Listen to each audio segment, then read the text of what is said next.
Hey guys, so we are parked outside of Tenerife, and you can kind of see there is a weather system coming up over the mountains.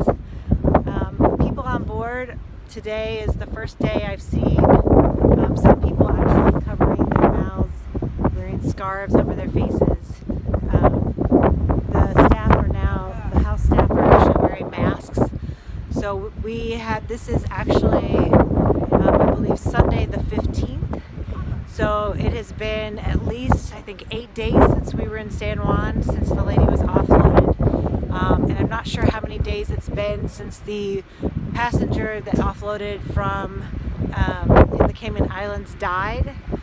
So that's a lot of time that people have been exposed.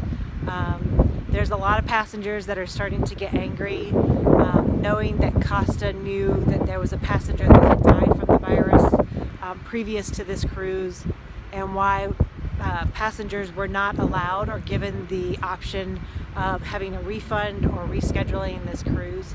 So I think that the atmosphere on board is much more quiet today. People that were only worried about how to get home yesterday and scheduling their flights and doing all of that stuff, they have stopped thinking about that part of this whole process, and they're starting to think more about the health and safety of themselves. Less people out and about, out of their cabins. So some of those people who, if they had known that this virus was on board, they would have never stepped foot on the ship. I would have never stepped foot on the ship if I had been given that option, or told that this was anything bigger than a little bit more a little bit more of a flu kind of thing. There have been people coughing on board since day one. So we had staff coughing on day one. We had passengers coughing. I kept telling myself it was just smokers. We had an American passenger that had a fever for 3 days, who was seen in the hospital downstairs. His lungs were listened to, and because he did not have a pneumonia with his symptoms, and his lungs were clear, they sent him back upstairs to continue his cruise and his vacation, which is, I'm not going to second guess that doctor. I'm not going to second guess what they're doing, but that is something that I think people are a little concerned about.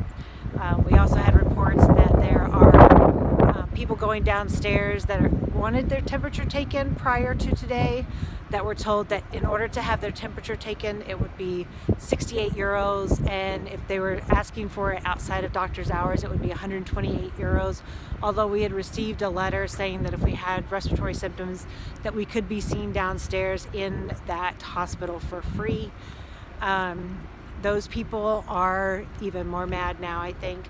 But I think that people are also really understanding that for the most part, these symptoms are pretty mild, and at least so far they haven't seemed to be more than a little fever or more than a little cough.